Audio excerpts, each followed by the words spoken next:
They won't tell you why they avoid your eyes, why your calm disturbs them, why they second-guess themselves when you say nothing at all. It's not because you're dangerous, it's because you're untouchable.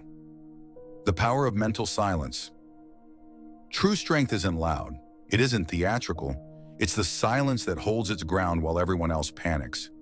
Most people equate noise with power, but the mind that speaks less and sees more, that mind dominates. They fear you not because you're aggressive, but because you're unreadable. You don't flinch when provoked. You don't explain when questioned. And in that restraint is pure control.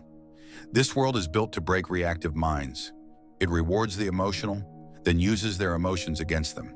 If you yell, they label you unhinged. If you cry, they mark your weakness. But if you say nothing, they don't know where to aim. Power begins in invisibility, not the invisibility of presence, but the invisibility of intention. Let them guess, let them wonder, because the unknown is the most feared enemy of all. The weaponization of detachment. A man who does not attach terrifies them. He does not depend, he does not beg, he does not fold. And when loss comes, as it always does, he simply nods and walks forward. Why?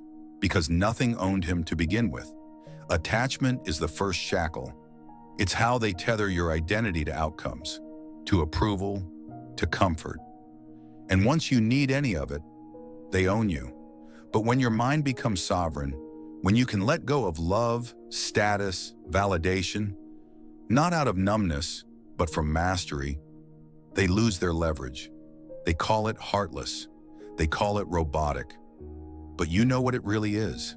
Freedom. They can't control what they can't read. You want to horrify them? Don't react. When they insult, stare. When they shout, listen. When they leave, let them. Every time you resist the urge to prove yourself, explain yourself, defend yourself, you grow stronger. They feed off visibility. But you are a shadow with a spine. The mind they cannot manipulate is the mind they fear the most. Not the one that fights, but the one that waits. The one that listens with surgical precision, calculating 10 moves ahead while they waste their breath. Let them think you're cold. Let them misunderstand. Because that distance, that space between their assumptions and your truth, that's your throne. Pain as a forge, not a prison. Everyone suffers, but only a few rise from pain with armor instead of scars. Weak minds run from discomfort. They numb it, deny it, drown it in noise and distraction. But the strong mind? The strong mind walks into pain, wide-eyed and one learns. Pain is a teacher, an editor, a crucible. It strips away delusion. It reveals what's soft, and it sharpens what remains. When you embrace suffering without complaint, you signal something to the world. I am not to be controlled. I do not collapse. And that silence, and that calm endurance, shakes people, because it reminds them of everything they've run from. Strategy over morality. Most people act from guilt, from what they should do, from the rules they never wrote but blindly follow. You don't. You act from clarity, from strategy. You know that morality is often just another leash, a social contract signed in fear. Machiavelli didn't teach evil. He taught vision. He taught that the man who knows how people think, how they break, and how they obey, is the man who cannot be broken himself. If they can predict you, they can control you.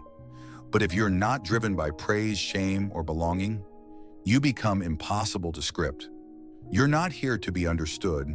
You're here to be effective. If that means being feared, wow, so be it. Building the unbreakable mind.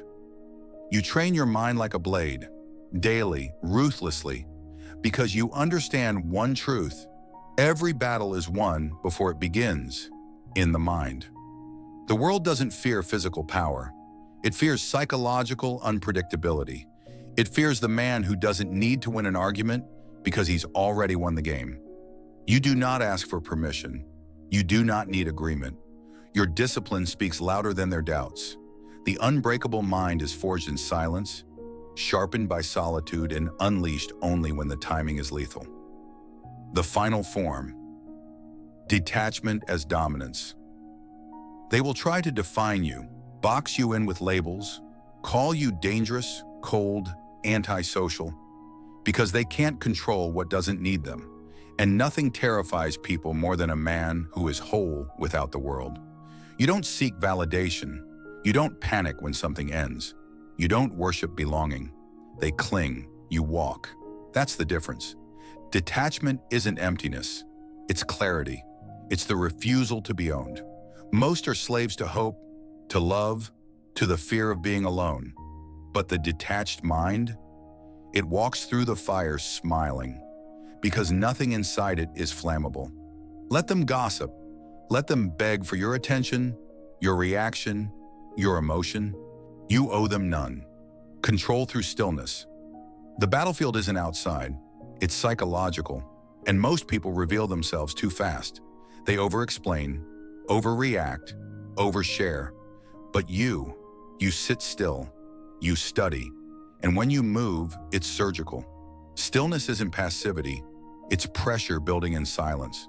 It's the presence that unsettles everyone in the room because it doesn't need to prove itself. They underestimate quiet until it strikes. Power doesn't yell, it whispers, and the wise listen. Stillness isn't apathy. It's dominance disguised as calm. Kill the need to be understood. Stop explaining. Stop justifying. Stop trying to make people see your intentions. They won't, and they don't need to. Every word you speak out of insecurity becomes a rope someone will later use to strangle you. So remain silent. Let them wonder. Their discomfort is your advantage. Understanding breeds comfort. Comfort breeds predictability. Predictability is death in a world ruled by leverage. The less they know, the more they fear. Not because you're evil, but because they can't control what they can't define. The strategic use of emotion. Feel everything, but act on nothing, unless it serves your mission. You're not an emotionless machine. You're something far more dangerous. A man who controls his emotions with precision. Anger exists, but it doesn't own you. Sadness visits, but it doesn't paralyze you. Fear whispers, but it never makes decisions. You do not suppress emotions, you dominate them. Like wild dogs, they are trained, caged, and released only when necessary. That level of internal authority, it disturbs people because it shows them what's possible and what they've failed to build in themselves. The dismantling of identity. Most people cling to who they think they are, to their name, their image, their past. But identity is not a home. It's a prison. A true strategist reinvents himself endlessly, not out of dishonesty, but evolution. They say, "You've changed." You say, "Exactly." You are not here to be consistent. You are here to be unstoppable. And if that means killing the old version of yourself, so be it. Let them hold on to nostalgia. You hold on to power, they will turn on you. Let them make no mistake. When you no longer comply with their emotional games, when you stop reacting, chasing, confessing, they will turn on you. They will accuse you of arrogance, coldness, selfishness. They will say you've lost your heart. Let them speak. Let them scream. It's just the sound of chains breaking. They will attack your character because they can't access your mind. They will try to wound you with silence or absence. But that only works on those who need to be needed. You don't.